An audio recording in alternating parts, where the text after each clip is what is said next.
It was late at night on the 42nd floor of Foster Tech Tower in San Francisco, where the glow of the city lights barely filtered through the tall windows.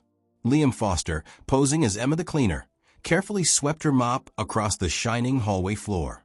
She wore a plain gray uniform, with her name tag crookedly pinned to her chest. Out of nowhere, Nolan Harris, the operations manager, appeared. His white shirt was crisp and clean, but his face was set in a stern scowl. "Don't ever talk back to me, Emma," he snapped, his voice cutting through the quiet like a knife. The tension in the air thickened instantly, heavy with the unfairness of his words. Liam glanced up, keeping her grip steady on the mop. "Sir, the floor's clean." "I've already gone over it twice," she said softly, trying to keep the peace. Nolan didn't respond. Instead, he grabbed a cup of water from a nearby table and poured it over her head. The cold water splashed against her face, soaking her curly hair and drenching her uniform. It spread out onto the floor she'd just scrubbed to perfection. She gasped at the cold shock, but it wasn't the chill that took her breath away. It was the cruelty, the pure spite behind his actions. No one should be treated like this, she thought, feeling her heart sink. Nolan stepped back, a smug smirk twisting his lips. "Now you've got something real to clean up," he said, satisfaction dripping from his voice. With that, he turned and walked off, his polished shoes clicking on the wet floor as he left Liam standing there, alone in the mess. She stood frozen, water dripping from her chin, her uniform clinging to her skin. The shame burned hot in her chest. The next night, the 42nd floor of Foster Tech Tower gleamed under bright fluorescent lights. Liam, still pretending to be Emma, guided her mop across the floor with quiet determination. Her name tag still read Emma, hiding who she really was. Her hands, once soft from signing million-dollar deals, were now rough and red from harsh cleaning chemicals. She wasn't here by accident. She had a mission. This wasn't just a job. It was a chance to uncover the truth about the company her father had built. Each stroke of the mop brought her closer to understanding what had gone wrong behind the glossy exterior. As she worked, Nolan Harris appeared again, his expensive leather shoes tapping sharply. He held a stack of reports, his face set in a familiar scowl. In board meetings, he'd never bothered to look her in the eye, but now he loomed over her, barking orders like she was nothing. "Pick those up," he snapped, dropping wet papers at her feet. Liam's blood boiled, but she bent down quietly, playing her part. She wanted to stand up, tell him who she really was, and fire him on the spot. But that wasn't the plan, not yet. She needed to see more to understand just how deep the corruption ran. At 28, Liam was no ordinary woman. A graduate of UC Berkeley with a brilliant mind, she had earned a spot on Forbes 30 Under 30 for her work in green technology. Foster Tech Solutions wasn't just any company. It was her father Victor's dream. Started 35 years ago in his garage with just $2,000 borrowed from his grandmother, Foster Tech was now a $6 billion fintech giant in Silicon Valley. It was a rare success for a black CEO, and Victor had shattered barriers to make it happen. Liam had grown up knowing the value of that company, but something had changed, and she was here to figure out what. At 60, Victor Foster was the heart and soul of Foster Tech. He'd built it on two simple principles: innovation and treating people right. His silver hair and warm smile spoke of a life filled with hard work and pride. But 6 months ago, a heart attack hit him hard, a wake-up call he couldn't ignore. Doctors told him to cut back on the stress, no more 80-hour work weeks. Succession planning was no longer a distant concern. It had become urgent. Liam, his only child, had been groomed to take over since her college days. She was sharp and ready, but Victor feared she didn't fully grasp the reality of the company he had poured his life into. One evening, at his Pacific Heights estate, Victor sat across from Liam at the dinner table. The city lights glittered below through the glass walls. "Liam, I'm proud of your intelligence," he said, his voice steady and kind. "You've accomplished so much already, but you don't really know the company, the people who work there. The reports you read don't show how the workers are treated down there," he continued, his gaze locking onto hers. "I've heard whispers, things that are not what I envisioned for us. That bothers me. I need you to see it for yourself." Liam set her fork down, listening intently. She hadn't expected this conversation. Victor leaned forward. "I started as the janitor, the salesman, every job there was," he said, his voice thick with memory. "That's what taught me what really matters. People hide the truth from the boss, even from me. You can't lead something you don't understand, Liam. I've heard the company's lost its way, lost the fairness I built it on. No one will tell you the truth, not as my daughter," he added, his words carrying a weight she couldn't ignore. She nodded slowly. "What do you want me to do, Dad?" she asked, ready to step up. That night, over coffee in the quiet dining room, they made a plan. Liam would go undercover as a cleaner for 2 weeks. No special treatment, no shortcuts, just honest work. She traded her sharp suits for worn clothes from a thrift store. Her sleek hair was tucked back into a simple scarf, her designer glasses replaced with plain ones. Her polished nails were gone. By morning, the polished executive had vanished, replaced by Emma, a woman no one would look twice at. It was a bold move, but Liam never backed down from a challenge, especially when it was about fairness. Victor handled the details carefully, setting her up with Bay Area Maintenance Services, a cleaning contractor, so HR wouldn't get suspicious. Her fake ID as Emma was solid, background checks, paperwork, all arranged quietly. She'd be working the night shift on the 42nd floor, where the company's top brass walked by during the day. This was her chance to see if Foster Tech still upheld the values her father had built it on 35 years ago. Liam knew the stakes. 2 weeks to uncover the truth about the company she was destined to lead. She took a deep breath, ready for the challenge. Her first shift began at 10 p.m., after the executives had gone home. The supervisor, a tired man with a clipboard, rushed through the rules. Cleaning steps, safety, warnings, no stealing or you're out. He barely glanced at her as he handed over the keys and a checklist. As Emma, Liam was invisible.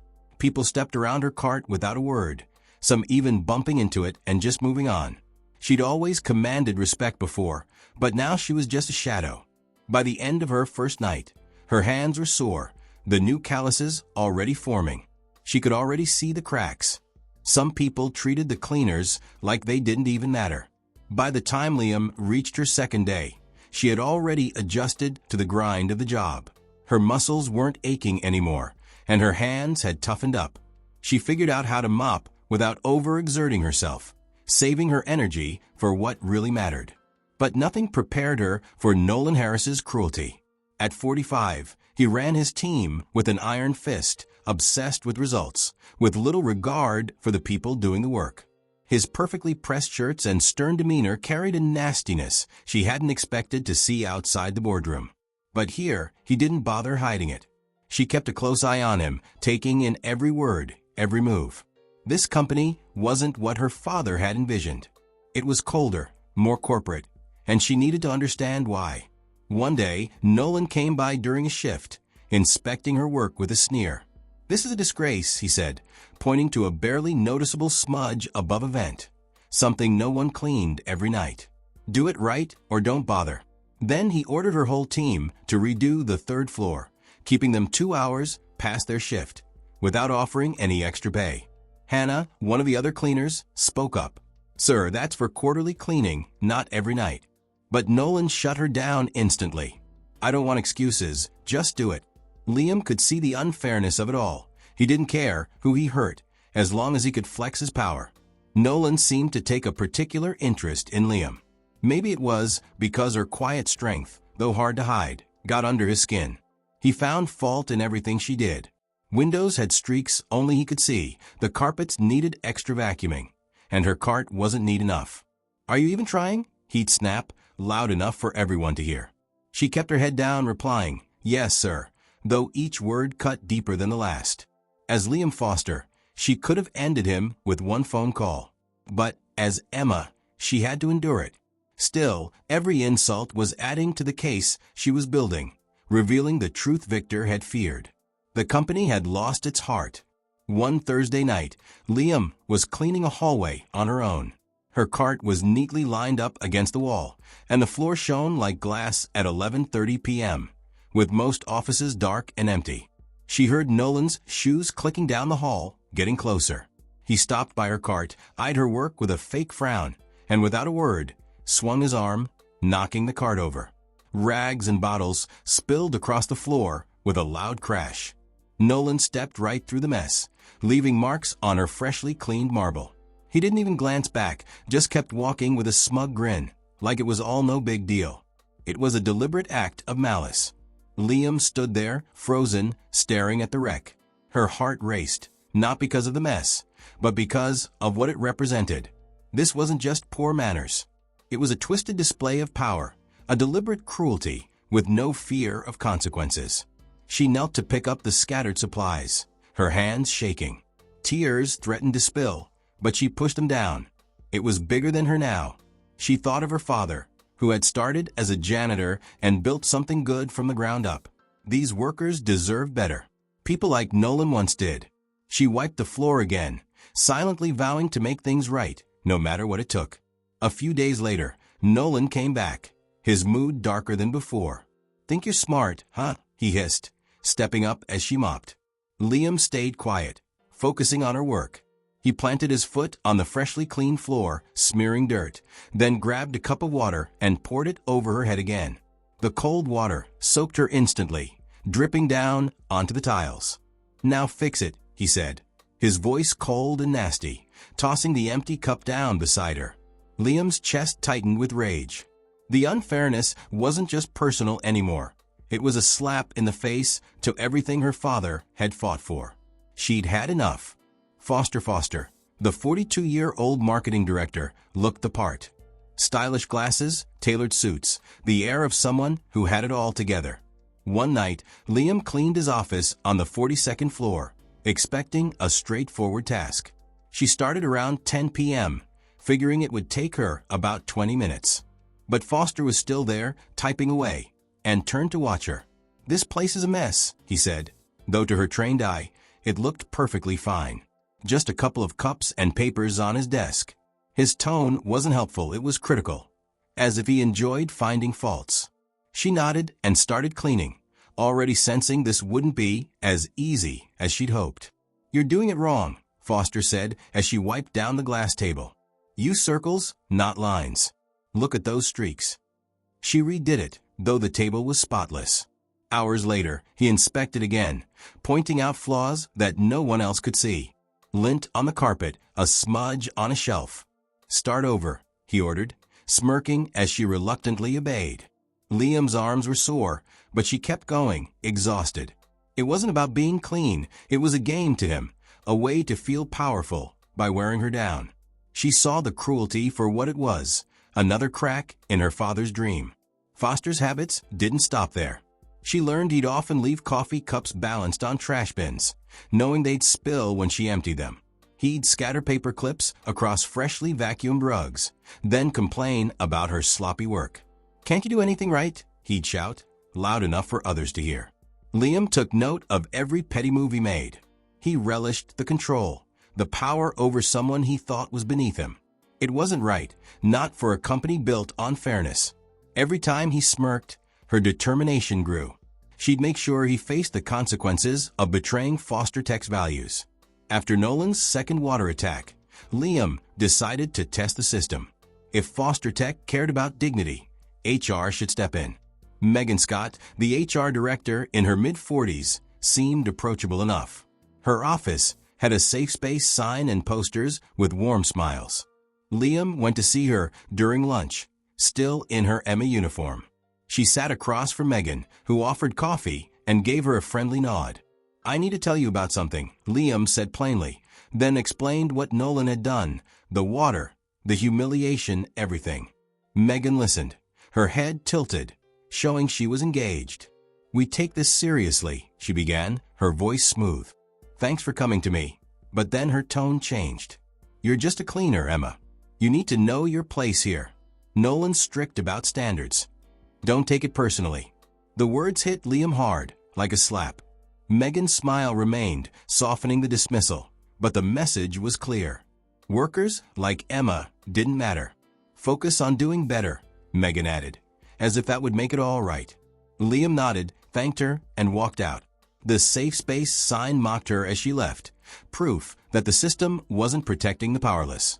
Back in the hallway, Liam replayed Megan's words in her head, stunned. She had recorded the whole conversation on her phone, hidden in her pocket. Every dismissive syllable was captured. It wasn't just Nolan now.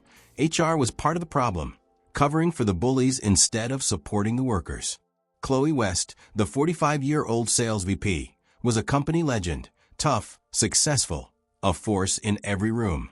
One Friday evening, Liam was cleaning the 38th floor conference room at 9 p.m., exactly when she was supposed to. Chloe, along with her team, had papers scattered across the table. "How dare you interrupt?" she snapped, her sharp tone slicing through the air. Liam hesitated, mop in hand. The room wasn't hers to barge into, but it was part of her job. Chloe's icy glare, however, said something different. To her, Liam was nothing but a nuisance, not someone just doing their job. The tension in the room thickened quickly, and Liam braced herself for whatever would come next.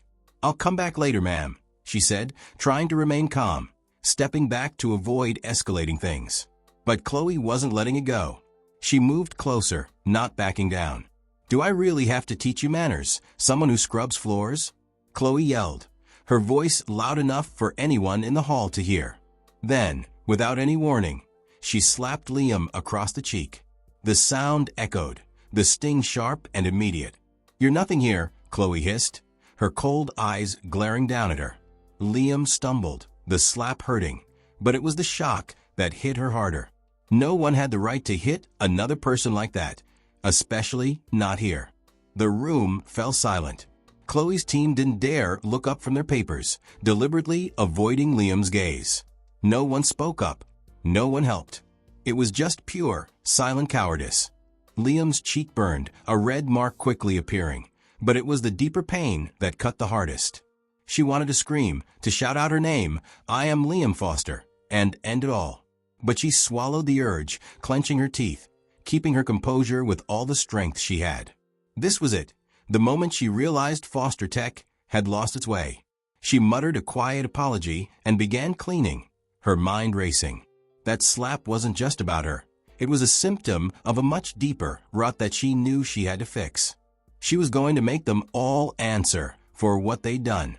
After 2 weeks of seeing enough cruelty stacked on top of cruelty, Liam knew it was time. Turning her cleaning cart into a weapon for justice, she tucked a small camera and recorder among the rags and bottles. Night after night, she worked in silence, capturing Nolan's cruel remarks, Foster's petty games, and that slap from Chloe. She snapped pictures of important papers left carelessly out, her phone sitting silent in her pocket. No one knew Emma was listening, watching everything unfold.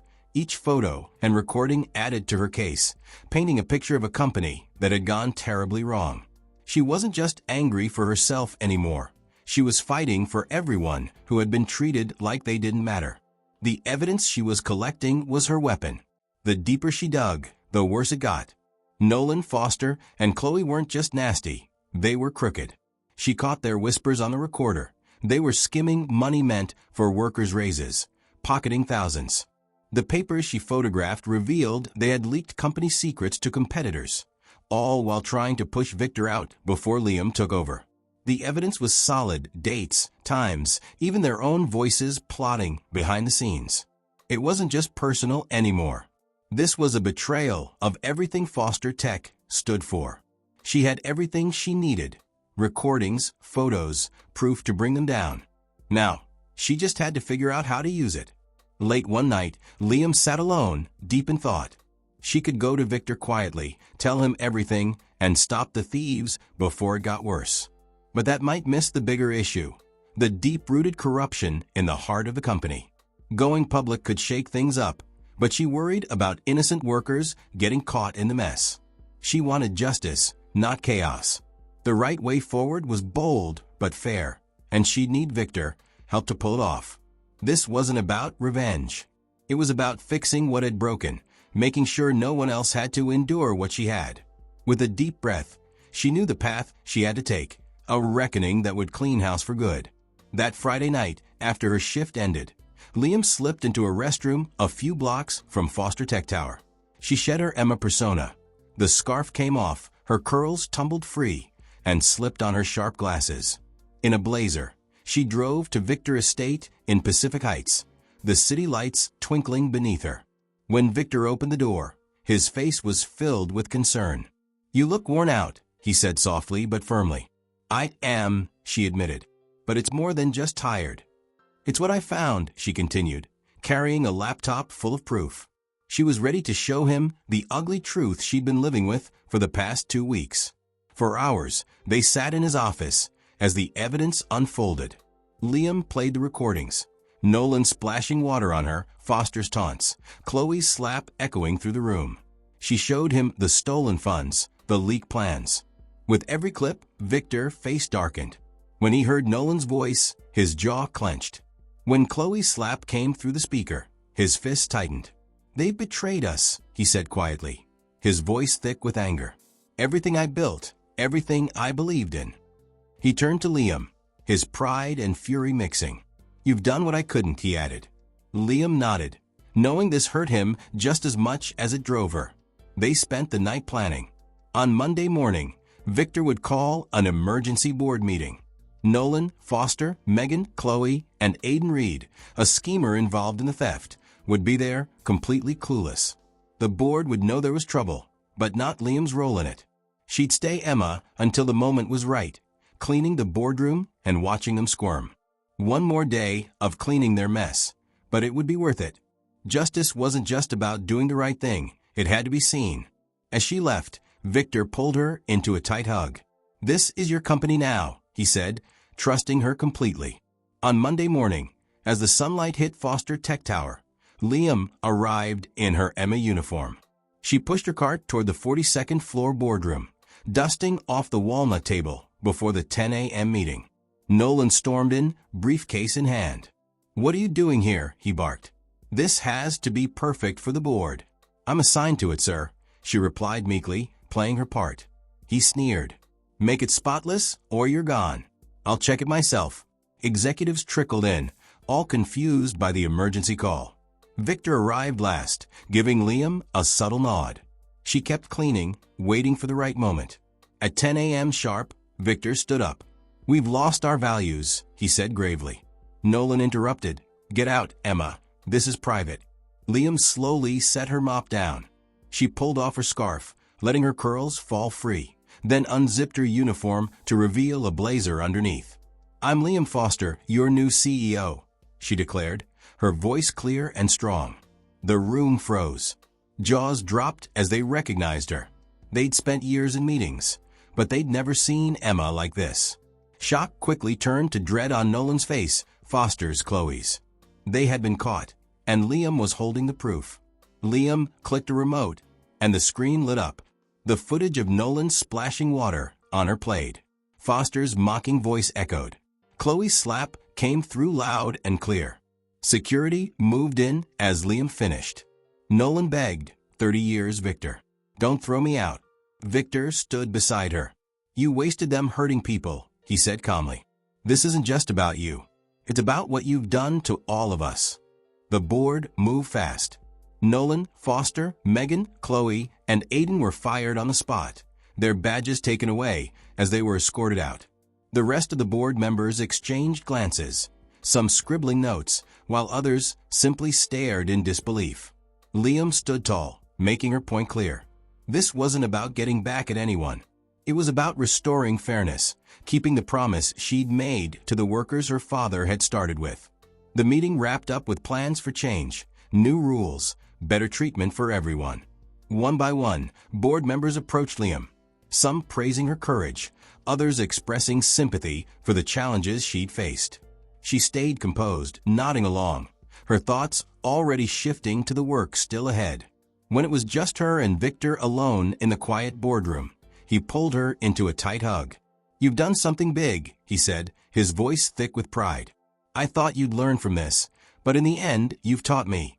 You're ready to move on," he added. Liam's eyes stung, not from the pain of the past, but because she knew she'd honored his dream. The battle had been worth it. 3 months later, Victor retired, passing the leadership torch to Liam. She kept that gray Emmer uniform folded neatly in her office, a symbol of the lowest point she'd experienced. Under her leadership, Foster Tech began to change. The workers gained respect, not just orders. Employee satisfaction surveys showed improvement, and the company's numbers followed suit. Turnover decreased, especially among those who had once been overlooked.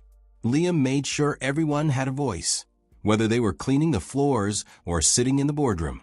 She had learned what it looked like when things were broken, and she fixed them with fairness, just as Victor had always intended. The company wasn't perfect yet, but it was closer to the dream he had started building in that garage all those years ago. Liam had changed too, stronger physically from the work and wiser emotionally from the struggles. She had felt invisible and turned that feeling into a deep understanding of others. In meetings, she noticed who was being shut down and made room for their voices. During visits to the floor, she greeted the cleaners by name, just like she did the executives. Every decision she made came from seeing the company as a whole, from top to bottom. To her, leadership wasn't about holding power. It was about doing right by every person who helped keep Foster Tech running. That was a lesson she would carry with her always, a promise to both her father and herself.